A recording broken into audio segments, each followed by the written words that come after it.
Bismillah. Innal hamdalillah nahmaduhu wa nasta'inuhu wa nastaghfiruh wa na'udzu billahi min syururi anfusina wa min sayyiati a'malina.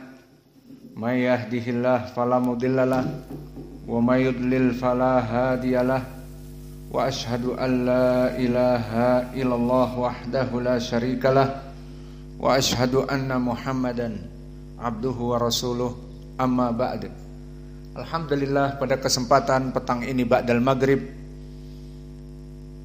di hari Rabu malam Kamis 26 dari bulan Juni 2024 bertepatan dengan malam ke-22 dari bulan Dzulhijjah 1445 Hijriah.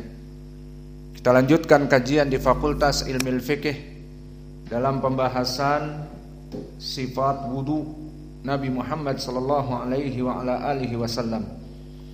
Maka telah kami sebutkan di pelajaran yang lalu tentang permasalahan kewajiban-kewajiban wudu. Maka dipersilahkan kepada ikhwah untuk mentasmi al-matan, barakallahu fikum.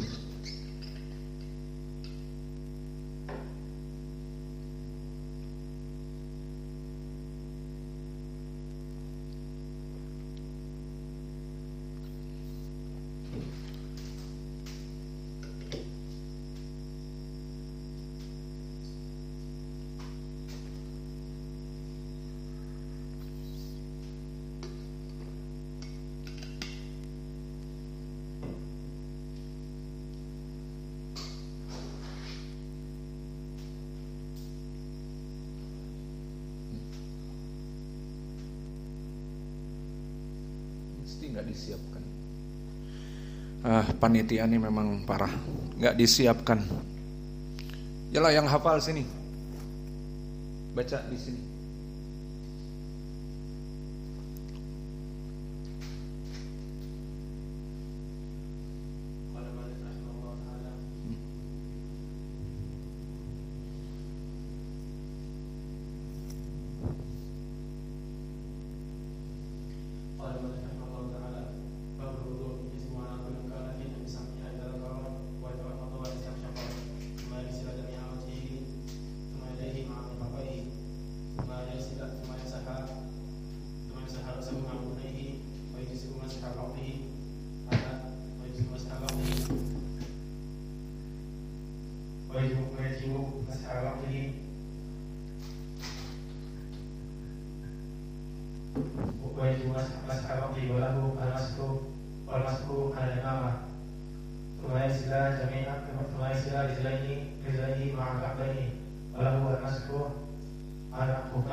Udah diperbaiki, udah di sana.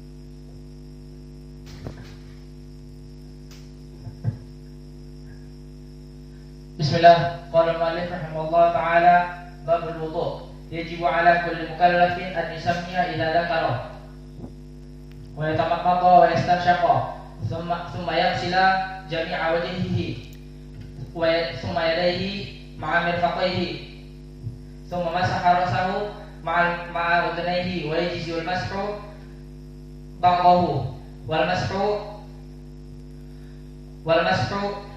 ala al-imamati thumma yaghsila rijlaihi ma'a al-ka'baini wa lahu al-mashu ala al-khuffaini wa la yumkinu wudu'an syar'iyyan illa binniyati listibahati sholati.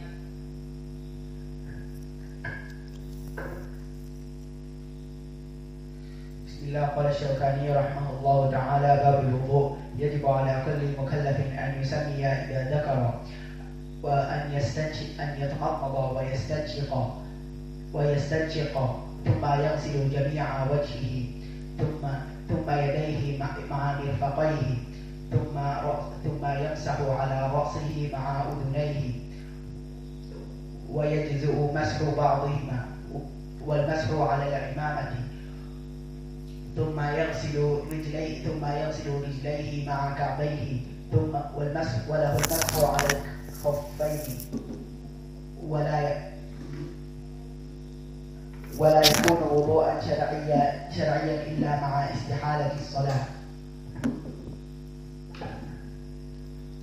بسم الله. قال الإمام الشوكاني رحمه الله تعالى: باب الوضوء يجب على كل مكلف أن يسمي إذا ذكر ويتمضمض ويستنشق ثم يغسل جميع وجهه ثم يديه مع المرفقين ثم يمسح رأسه مع أذنيه ويجزي مسح بعضه والمسح على العمامة ثم يغسل رجليه مع الكعبين وله المسح على الخفين ولا يكون وضوءا شرعيا إلا بالنية لاستباحة الصلاة. بسم الله. قال الإمام الشوكاني رحمه الله تعالى: باب الوضوء يجب على كل مكلف أن يسمي إذا ذكر ويتمضمض ويستنشق ثم يغسل جميع وجهه ثم يديه مع مرفقيه ثم يمسح رأسه مع أذنيه ويجزء مسح بعضه والمسح على العمامة ثم يغسل رجليه مع الكعبين وله المسح على الخفين ولا يكون وضوءا شرعيا إلا بالنية لاستباحة الصلاة. Khalas, yang lain insyaallah ba'da ad-dars. Maka kita simpulkan dari pelajaran yang lalu, karena sebagian bapak-bapak mungkin tidak mengetahui apa yang kita pelajari, maka kita masuk kepada babul wudu. Maka kewajiban-kewajiban dari wudu yang disebutkan tadi di matan yang dihafal oleh saudara-saudara kita, pertama an yusammiya, membaca bismillah di saat berwudu. Ini wajib. Bahkan di dalam hadis, barang siapa yang tidak membaca basmalah tidak diterima wudunya. Kemudian wayatamadmadha wayastansyaqa wayastansira juga. Maka perkara yang berikutnya berwudu itu setelah basmalah berkumur-kumur, kemudian memasukkan air ke hidung dan mengeluarkannya. Summa yaghsilu jami' wajhahu, kemudian membasuh semua muka, dan batasan muka telah kami berikan. Summa yadaihi ma'a mirfaqaihi, kemudian setelah muka dicuci, mencuci tangan sampai kepada sikut. Kemudian yamsahu ra'sahu, membasuh dari kepala. Dan makna membasuh bukan mencuci seperti kaki dan juga seperti tangan, tetapi membasuh adalah mengusap. Ma'a udunaihi, dengan kedua telinganya sambil jalan, membasuh kepala kemudian telinga. Dan juga disebutkan kalau pakai imamah bagaimana, seperti yang saya pakai sekarang. Boleh berwudu menggunakan imamah. Lalu bagaimana diusap kepalanya di atas imamahnya. Dan itu yang dulu dilakukan oleh Nabi. Kemudian yaghsilu rijlaihi, mencuci kedua kaki. Maka kaki dicuci. Adapun orang-orang Asyiah, kaki itu sama seperti kepala diusap. Maka mereka mengusap dari kaki. Ma'al ka'bain, dan boleh juga bagi orang yang melaksanakan safar dengan melaksanakan sepatu yang lars tinggi seperti sepatu tentara, ataupun menggunakan kaos kaki, ataupun sepatu kulit yang di atas mata kaki, maka boleh untuk yang musafir 3 hari 3 malam, dan untuk yang mukim 1 hari 1 malam untuk terus menggunakan kaos kaki tersebut. Lalu bagaimana wudunya? Hanya diusap di atasnya saja. Kemudian disebutkan bahwa harus dalam keadaan berniat di saat sedang wudu. Ma'ruf seperti hadis innamal a'malu binniyat wa innamal likulli imri'in ma nawa. Maka selesai dari kewajiban wudu yang tadi dibaca oleh saudara-saudara kita, maka untuk bapak-bapak, bagaimana kalian hanya datang hari Rabu? Sekarang misalnya bab wudu, Kamis tidak datang, Senin, Selasa, Rabu, nanti ketemu lagi bab sholat, terus sepekan lagi masuk lagi bab nikah, nanti bab cerai, tolak. Wallahualam bagaimana bapak-bapak ini bagusnya? Apakah memberikan pelajaran khusus atau bagaimana? Wallahu a'lam. Yang jelas sekarang masuk ikut babul wudu. Nanti Kamis yang akan datang atau Rabu malam Kamis yang akan datang mungkin kita masuk bab sholat. Dan sepekannya lagi sudah masuk bab apa? Karena tiap malam kita belajar. Maka diperbincangkan nanti itu. Kemudian kita masuk sekarang kepada bab yang berikutnya. Bab khusus mustahabat al-wudu. Kalau tadi kewajiban-kewajiban wudu, maka sekarang sunnah-sunnah dari wudu. Maka sekarang pembahasan kita bukan wajib wudu, bukan asas yang harus dilaksanakan oleh orang yang wudu, tetapi tambahan. Dan ini termasuk dari sunnah. Maka yang pertama berkata penulis, wa yustahabbu at-tathlitsu. Maka disunahkan melaksanakan wudu 3 kali. Maka ini perkara yang sunnah, bukan wajib. Sehingga semua yang dilaksanakan tadi, dari mencuci wajah, mencuci kaki, maka disunahkan 3 kali. Sesuai dengan hadis dari Utsman, yang mana disifatkan bagaimana dulu Utsman di saat berwudu. Dan dia mengatakan beginilah wudunya Nabi.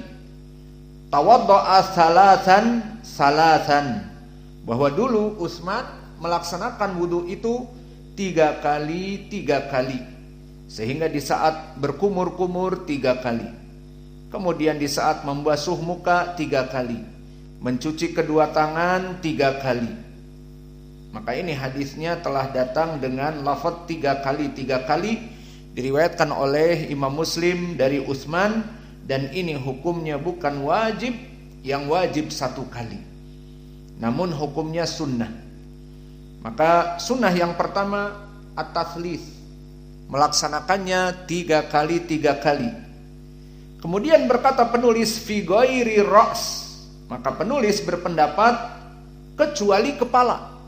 Maka kepala cukup 1 kali, maka ini pendapat beliau, dan pendapat beliau di sini kurang baik.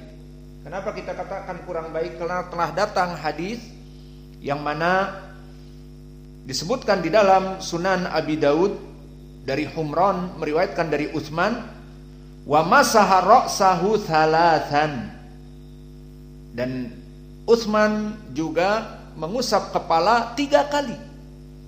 Jadi permasalahan 3 kali tidak ada pengecualian. Maka membasuh muka 3 kali, mencuci tangan 3 kali, berwudu semuanya 3 kali, bahkan mengusap kepala pun 3 kali. Dan telah kita bahas mengusap kepala bukan di depan seperti ini, seperti orang-orang awam lakukan, tetapi begini mengusap ke belakang kemudian dikembalikan. Nah, di situ 3 kali. Bukan seperti ini. Maka di sini pendapat dari penulis, tentunya penulis juga manusia, dan manusia tidak lekang dari kesalahan, semuanya hanya berijtihad. Maka beliau mengatakan kecuali pada kepala, maka kita katakan kepala juga, bahkan telah datang hadisnya diriwayatkan oleh Sunan Abi Daud dan yang lainnya. Dan begitu pun datang dari Syaqiq ibni Salamah, riwayat yang lain di Sunan Abi Daud, aku melihat Utsman mencuci tangannya 3 kali, wa masaha ra'sahu 3 kali, dan mengusap dari kepalanya 3 kali. Maka sunnah permasalahan 3 kali, termasuk juga kepala, tidak ada pengecualian.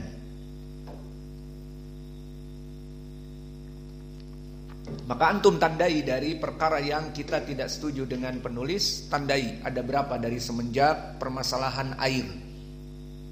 Ditambah sekarang fi ghairi ra's, maka di sini yang kita tidak sepakat dengan penulis. Wa itolatul gurrati at-tahjil. Apa maknanya? Maknanya di sini kata Syekh, dari sunnah juga kita menambahkan dari tempat yang sudah dijadikan batasan itolatu al-gurrati tahjil. Apa makna al-gurrati tahjil? Makna al-gurrati tahjil batasan tertentu, misalnya berwudu tangan dicuci sampai kepada mirfaq. Mana mirfaq? Sikut. Nah, di sini kata Syekh boleh ditambah sampai kepada lengan. Jadi dicuci tangannya sunnah, juga ditambah ke tangan. Dan begitu pun contohnya kaki. Ilal ka'bain, kaki dicuci sampai 2 mata kaki. Maka di sini ditambah pula sampai kepada betis. Jadi sampai kepada lutut misalnya. Ditambah ke atas. Maka ini yang diinginkan oleh penulis. Maka dari sunnah memanjangkan gurratu tahjil. Apa itu gurratu tahjil? Telah datang hadis yang muttafaqun alaih dari Abi Hurairah. Aku mendengar Nabi Muhammad SAW, inna ummati yud'auna yaumal qiyamah gurran muhajjalin min atharil wudu. Maka aku mendengar dari Nabi, kata Abi Hurairah, bahwa umatku kaum muslimin kelak di hari kiamat akan dipanggil dalam keadaan gurran muhajjalin. Mereka mempunyai tanda-tanda bekas wudu yang menjadi putih. Contohnya wajah-wajah mereka putih karena dibasuh wudu, dan pergelangan tangan mereka putih sampai kepada sikut, dan kaki-kaki mereka putih. Ini dinamakan gurran muhajjalin min atharil wudu. Maka hadis ini hadis yang muttafaqun alaih, inna ummati yud'auna yaumal qiyamah, bahwa sungguhnya umatku akan dipanggil kelak di hari kiamat dalam keadaan gurran muhajjalin. Dalam keadaan gurran muhajjalin maknanya bahwa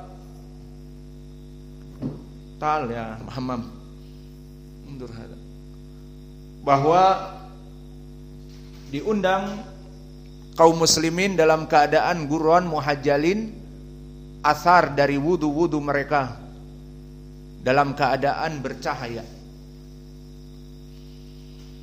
Kemudian di dalam hadis disebutkan, faman istata'a minkum an yutila gurratahu falyaf'al. Maka barang siapa yang bisa memanjangkan dari batasan-batasan tadi, silahkan. Hadis ini hadis yang mudraj. Dari ilmu mustalah hadis, hadis ini mudraj. Apa itu? Ucapan Abi Hurairah yang disangka ucapan Nabi. Maka yang mengatakan, maka lebih baik untuk menambah dari batas-batas tertentu seperti tangan sampai sikut ditambah sampai kepada lengan, kepada atas tangan, ataupun muka maka ditambah kemana, ke leher. Membasuh muka ditambah leher, ataupun membasuh kaki yang cukup dengan ka'bain, 2 mata kaki ditambah sampai ke setengah betis ataupun ke lutut. Maka ucapan ini bukan ucapan Nabi, tetapi ucapan Abu Hurairah, faman istata'a minkum an yutila gurratahu falyaf'al. Barang siapa yang ingin menambahkan dari tanda-tanda ataupun tempat-tempat wudu maka silahkan. Ini bukan ucapan Nabi tapi ucapan Abu Hurairah. Maka permasalahan ini sebaiknya tidak dilaksanakan, karena ini ucapan Abu Hurairah, dan ucapan Abu Hurairah bukan dalil. Apalagi dulu Abu Hurairah berijtihad seperti ini, dia merasa takut jika tidak ada orang dan dia wudu, maka dia tambahkan dari lutut dari mencuci kaki yang harusnya kepada mata kaki dia tambahkan ke lutut. Dan juga di saat mencuci tangan batasnya ke sikut ditambah sampai ke tangan semuanya ke atas. Dan Abu Hurairah dalam keadaan takut karena para sahabat tidak cocok dalam permasalahan ini. Maka wallahu a'lam di sini pun ditulis dari pendapat penulis yang tidak kita cocok padanya. Maka penulis mengatakan boleh ditambahkan dengan tambahan guron muhajjalin. Maka di sini dalilnya tidak ada karena hadis yang kita sebut tadi mudraj. Itu tambahan dari Abi Hurairah. Dan hadis mudraj hadis yang dhaif. Maka selesai dari permasalahan yang kita tidak cocok dua perkara. Apa tadi?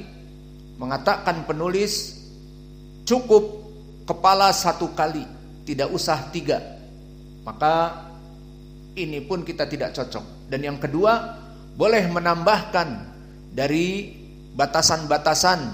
Maka ini pun tadi kami sebutkan tidak cocok karena hadis faman istata'an yutila guratahu falyaf'al, hadis yang mudraj dhaif. Keluarkan Al-Bukhari wa Muslim, tapi lafaz ini bukan ucapan Nabi tetapi ucapan Abu Hurairah. Kemudian disebutkan wa taqdimus siwak istihbaban. Maka dalam perkara sunnah juga mendahulukan untuk bersiwak. Apa makna bersiwak? Bersiwak adalah menggunakan akar dari siwak yang dulu di zaman Nabi Muhammad SAW, dan antum bisa juga melihatnya sebagian orang menggunakan, dan itu tidak dijual di Indonesia. Tidak tumbuh pohon siwak kecuali di Arab. Maka mungkin banyak yang mengimpor dari Arab, dijual 1 tangkai 20.000. Nah di sini barang siapa yang mempunyai itu agar melaksanakan siwak. Mana dalilnya tentang sunahnya melaksanakan siwak? Di hadis yang muttafaqun alaih dari Abi Hurairah, laula an asyqa ala ummati la amartuhum bisiwak inda kulli shalah. Maka jika tidak memberatkan kepada umatku, aku memerintahkan kepada mereka untuk selalu bersiwak, untuk selalu mencuci atau membersihkan gigi-gigi mereka setiap hendak sholat. Maka di sini kalau ditanya, Taib, bagi kita orang Indonesia siwak itu susah. Membeli mungkin sekali, nanti setelah 2 pekan, sebulan kering, dan susah untuk mendapatkannya. Maka apakah boleh dengan sikat gigi? Maka para ulama membolehkan perkara ini, innamal a'malu binniyat, karena sikat gigi sangat mudah. Maka maksudnya sebelum wudu dia sikat gigi dulu, bagus. Namun dengan siwak jelas lebih baik, karena siwak susah. Maka boleh dengan menggosok gigi. Karena terus terang jika kalian hanya wudu saja, terutama jika bangun dari tidur malam, maka mulut kalian bau naga. Di saat kalian nanti bersebelahan dengan teman kalian, Allahu Akbar, kasihan teman kalian. Maka sebelum berwudu atau berwudu kemudian sikat gigi itu baik. Jika mempunyai siwak maka bersiwak. Maka ini pendalilannya tadi kami sebutkan. Maka kita setuju dengan ucapan penulis dan mendahulukan siwak yang disunnahkan. Kemudian yang disunahkan juga apa? Wa ghuslul yadain ila ar-rasigain salasan qabla syuru' fi ghuslil a'dha al-mutaqaddimah. Maka dari sunnah juga mencuci kedua tangan dari jemari-jemari ini sampai rusgain. Mana rusg? Rusg adalah ini. Jadi sebelum wudu kita mengambil air untuk membersihkan tangan dulu. Terutama mereka yang wudu tidak di kocoran air ataupun tidak di keran air. Dan sunnahnya memang seperti itu. Maka jika antum ingin menghidupkan lebih sunnah lagi, maka kalian berwudu, terutama di rumah, ambillah air dari ember ke ciduk. Nah, disitulah kalian lebih mengikuti sunnah. Karena di hadis-hadis yang terdahulu, Nabi wudunya dan para sahabat wudunya itu dengan air yang dituangkan ke cawan, ke baskom, dan yang lainnya, daripada mengucur. Karena di zaman Nabi dulu belum ada yang namanya istilah keran, dan air itu datang dari pam, atau air itu disedot oleh Shimizu, kemudian ditampung di penampungan air Tedmon, kemudian mengucur seperti di masjid-masjid sekarang. Maka di zaman Nabi belum ada seperti itu, sehingga Nabi mengambil air dengan baskom ataupun seperti ciduk dan berwudu di situ.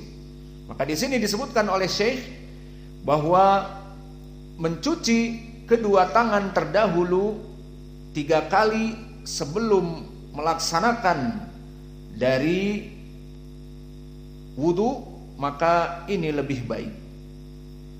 Maka ini telah datang sunnahnya di hadis terdahulu, di hadis Humran Maula Utsman, yang mana di hadis itu telah kita sebutkan di hadis Humran bahwa dulu Utsman di saat berwudu, maka dia membawa wadu. Wadu itu seperti baskom yang ada airnya. Fa afraga ala yadayhi min ina'ihi faghasalahuma thalatha marrat. Maka Utsman mengeluarkan air dari baskom sebelum melaksanakan wudu untuk mencuci kedua tangannya dulu 3 kali. Maka ini dari sunnah, sehingga ini baskom yang diambil ataupun dari ciduk, maka 3 kali dicuci tangan sampai ini apa namanya, rusuk. Apa ini namanya? Pergelangan tangannya. Maka sampai pergelangan tangan 3 kali, 1, tuangkan lagi 2, tuangkan lagi 3. Baru setelah itu melaksanakan wudu dengan berkumur dan membasuh wajah dan tangan sampai sikut, dan membasuh kepala dan telinga, kemudian mencuci kaki. Maka telah datang di hadis Humran bahwa Utsman dulu melaksanakan wudu dengan mengambil air di baskom atau di ciduk, kemudian mengeluarkan air sedikit-sedikit untuk mencuci kedua tangannya 3 kali terlebih dahulu. Maka ini dikatakan oleh Asy-Syaukani di sini, maka ini juga dari sunnah. Maka dari sunnah lebih baik kalian berwudu jangan menggunakan keran, dan itu pun agar lebih hemat air, hemat biaya. Iya. Maka di sini sunnah juga. Kemudian disebutkan oleh penulis agar dia itu melaksanakan mencuci kedua tangannya, kemudian setelah itu mulai masuk kepada rukun-rukun dari wudu. Maka mencuci kedua tangan dulu, baru setelah itu masuk kepada perkara wudu. Maka selesai dari sunnah-sunnah dari wudu. Maka apa sunnah-sunnah dari wudu yang disebutkan? Ayo, Indak ya Hudzaifah, pertama apa sunnah-sunnah dari wudu?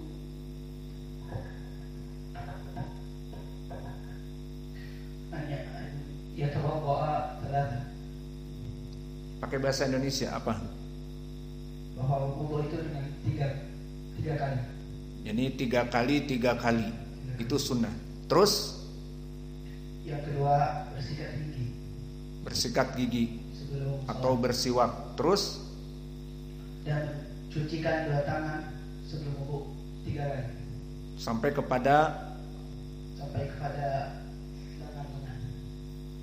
kepada pergelangan tangan. Indak Ucok.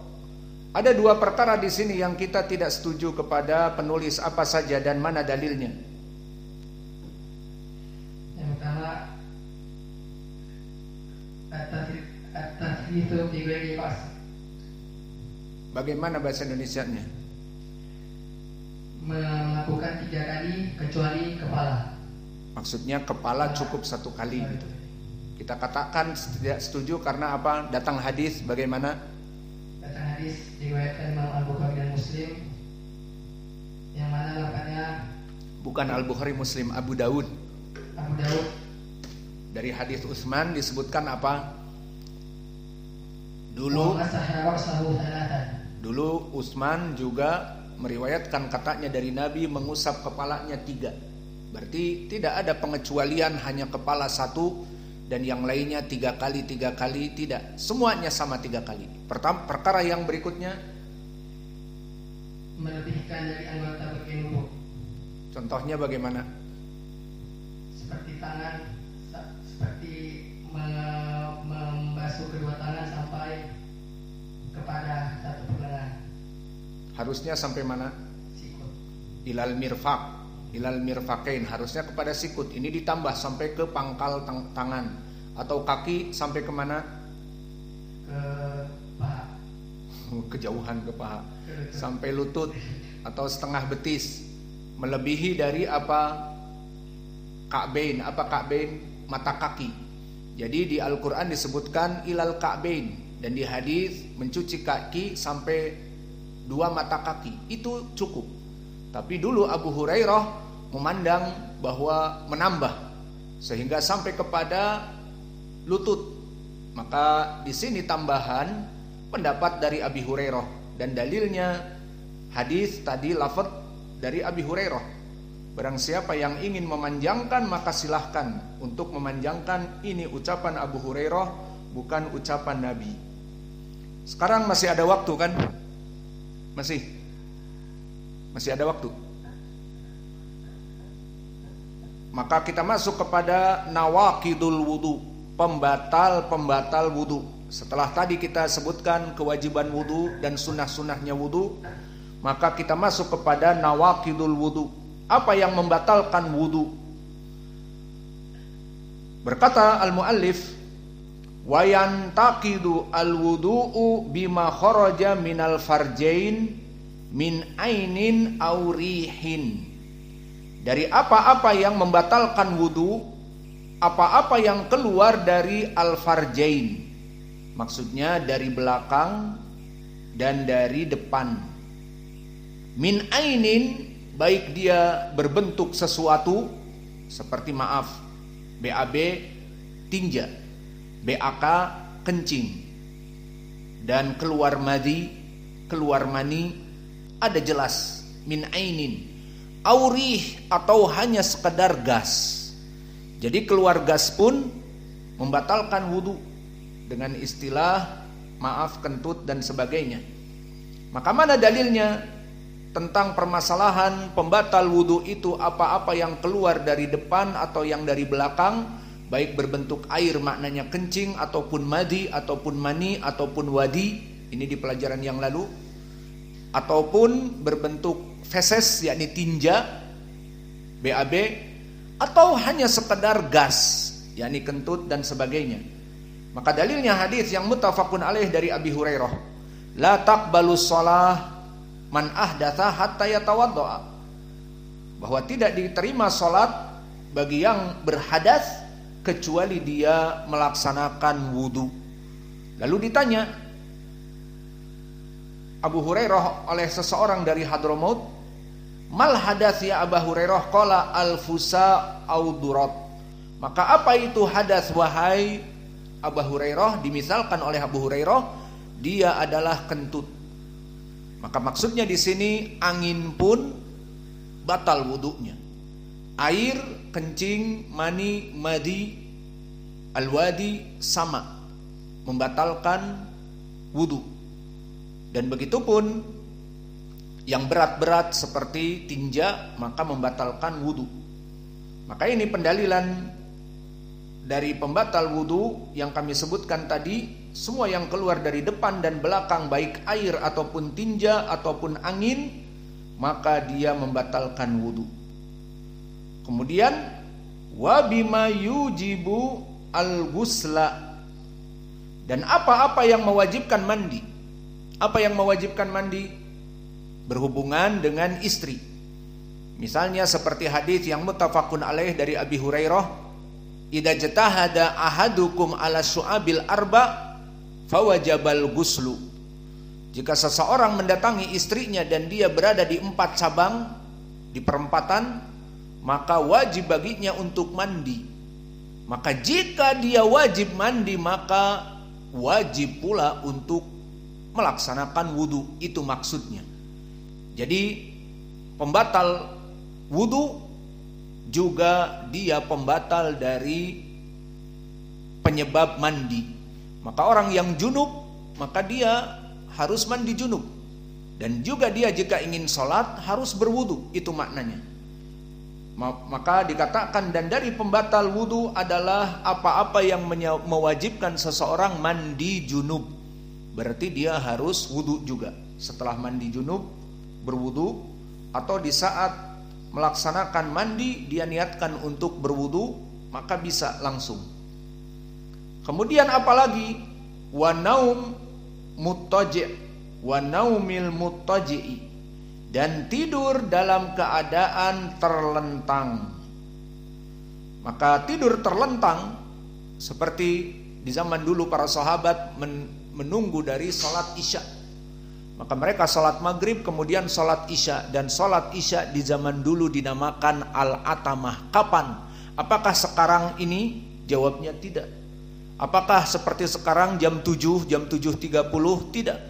Jam 9.30, jam 10 malam. Maka dulu sholat isya seperti itu waktunya. Maka berat dulu bagi kaum muslimin. Maka kemudian setelah itu para sahabat, apalagi dulu mereka bekerja keras, berkebun dan yang lainnya, maka di antara mereka menunggu ketiduran, terlentang. Maka di sini dia bangun, di iqamatis shalah, dia bangun harus wudu. Dan ini dari maksud ucapan asy-syekh wa naumul muttaji'i, dan orang yang tidur dalam keadaan menunggu salat dan dalam keadaan tidur berbaring, maka dia harus berwudu. Kenapa? Karena ihtimal di saat dia tidur keluar angin. Maka telah datang hadis, yang hadis ini hasan, dikeluarkan Imam Abi Dawud dan Ibnu Majah dari Ali ibni Abi Thalib. Berkata Rasulullah SAW, wika usuhi al-ainan. Apa maknanya wika usuhi? Wika adalah penutup dari kain ataupun karet dan yang lainnya. Asuh adalah dubur. Maka penutup dubur dari kentut itu al-ainan, di saat dia dalam keadaan terjaga. Maksudnya di saat menunggu sholat dalam keadaan terjaga, membaca Al-Quran atau berzikir terjaga, duduk, meskipun duduk juga miring kiri miring kanan, ataupun bahkan tidur terlentang namun terjaga matanya, maka wika usuh, dia penutup duburnya dari kentut, dari keluar angin. Ini makna dari ucapan Nabi wika usuhi al-ainan, yang menjadikan belakang kita ini tidak keluar angin di saat mata kita terbuka karena tersadar. Faman nama falyatawaddo, maka barang siapa yang tertidur, dan yang menjadi poin di sini adalah tertidur. Di saat tertidur terutama lelap, apalagi yang mengorok, maka terdapat bunyian dan sebagainya, maka jelas dia telah batal dari wudunya. Karena apa? Karena telah tidur lelap dan tidak diketahui, tidak sadar, mungkin angin telah keluar dari perutnya berapa kali. Maka di sini hadis yang hasan ini menunjukkan bahwa orang yang dalam keadaan tidur apalagi terlentang batal dari wudunya, karena dia tidak mengetahui. Dan posisi dalam keadaan tidur terlentang itu posisi terbuka dari bawah sehingga bisa mengeluarkan angin tanpa terasa. Maka begitupun wa akli lahmil ibil, dan makan daging unta. Fikih ini khusus di Arab. Pernah kalian makan daging unta di Indonesia?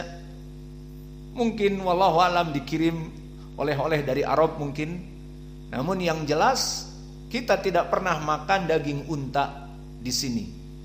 Maka daging-daging selain dari unta, ayam, sapi, kambing, kuda, pernah makan daging kuda?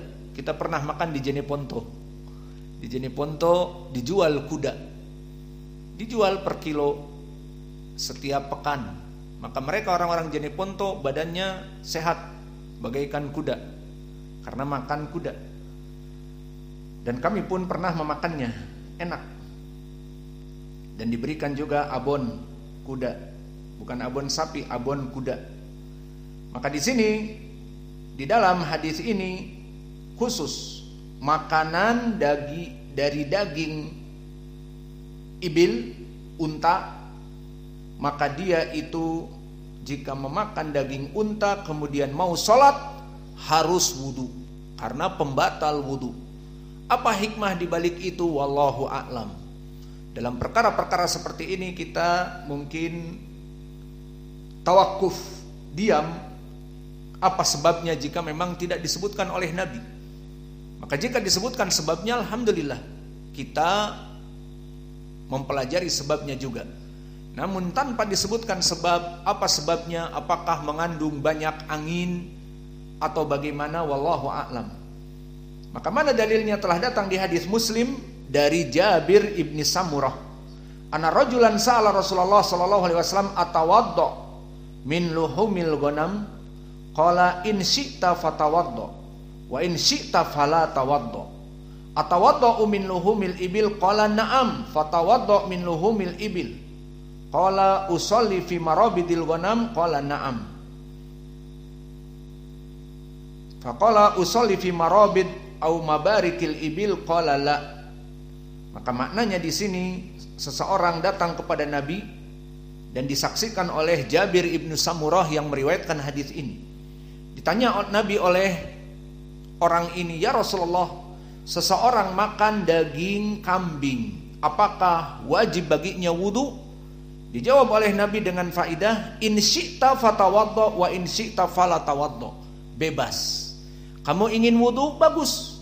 Mengganti wudu itu bagus. Dan kamu ingin tidak berwudu, tetap kamu mempunyai wudu, bukan pembatal wudu. Kemudian ditanya lagi, apakah berwudu dari daging, memakan daging ibil, yakni unta? Qala na'am, dikatakan tentu. Fatawaddo min luhumil ibil. Kemudian ditekankan lagi oleh Nabi agar kamu harus berwudu setelah makan daging unta. Maka ini faidah dari hadis Jabir bin Samurah menjadi pendalilan bahwa daging unta membatalkan wudu. Dan juga al-qai wa nahwihi, dan juga muntah. Maka di sini makna muntah telah diketahui seseorang yang mengeluarkan makanan yang ada di perutnya. Maka ini namanya muntah. Maka pendapat penulis bahwa muntah adalah pembatal wudu beristidlal dengan hadis Abi Darda, yang mana disebutkan bahwa Nabi Muhammad SAW qa'a fa'aftara fatawaddo'a, bahwa dulu Nabi di bulan Ramadan muntah, maka Nabi berwudu.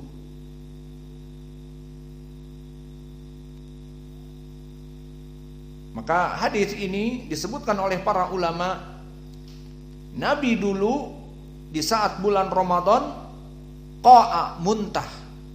Kemudian Nabi berbuka, tidak puasa. Kemudian Nabi berwudu. Maka di sini kata para ulama, tidak ada wajah pendalilan bahwa Nabi berwudu untuk melaksanakan sholat. Bisa jadi dia berwudu hanya sekedar membersihkan dari mulutnya, karena muntah, yang namanya muntah keluar tanpa disengaja dari perut dan hasil dari olahan dari lambung yang ada asam laktat dan juga ada asam lambung yang mana baunya sudah berubah, maka menjijikkan bau, maka Nabi di sini berwudu. Dan diriwayatkan oleh sahabi di sini bahwa dia yang mendatangkan kepada Nabi air, dan Nabi berwudu dengan air yang aku berikan kepadanya. Maka di sini disebutkan oleh para ulama, hadis ini meskipun sahih, tidak ada pendalilan tentang bahwa muntah adalah pembatal dari wudu. Karena di sini Nabi bisa jadi dia berwudu karena mulutnya bau dari asam yang keluar dari lambung, dari makanan-makanan yang dia makan, muntah. Maka bisa jadi di sini Nabi berwudu untuk mensucikan wajah dan berkumur-kumur dan seterusnya. Maka oleh sebab itu banyak dari para ulama yang tidak setuju dengan pendalilan hadis ini sebagai pembatal wudu. Maka kalau begitu ini pun termasuk dari perkara yang ketiga yang kita tidak setuju dengan penulis. Maka penulis mengatakan dan muntah pembatal wudu, kita katakan hadisnya sahih bahwa Nabi muntah dan membatalkan puasanya kemudian berwudu, namun tidak ada pendalilan bahwa wudunya Nabi karena batal dari wudunya dikarenakan muntah. Tidak ada riwayat seperti itu. Yang zahir Nabi berwudu dikarenakan untuk mensucikan mulutnya ataupun wajahnya di saat dia muntah, wallahu a'lam. Maka di sini permasalahan muntah tidak membatalkan wudu insyaallah. Dan yang terakhir wa massad dzakar, dan orang-orang yang menyentuh dari alat kemaluannya. Maka awas yang menunggu sholat kemudian garuk-garuk bagian depannya, maka dia batal wudunya. Maka datang di dalam hadis, yang hadis ini sahih, dikeluarkan Abu Daud dan At-Tirmidzi dan Nasa'i dari Busrah binti Safwan, bahwa dia mendengar Nabi sallallahu alaihi wasallam bersabda, "Man massada karahu falyatawaddo." Barang siapa yang memegang alat kelaminnya, baik yang laki-laki Mr. P ataupun perempuan Mrs. V, maka dia itu batal wudunya. Jadi kalau menunggu sholat, garuk-garuk ya di tempat lain lah, garuk di kepala, garuk tangan, garuk kaki. Namun garuk di bawah maka bisa membatalkan wudu. Maka ini yang kita bisa berikan dari permasalahan pembatalan wudu.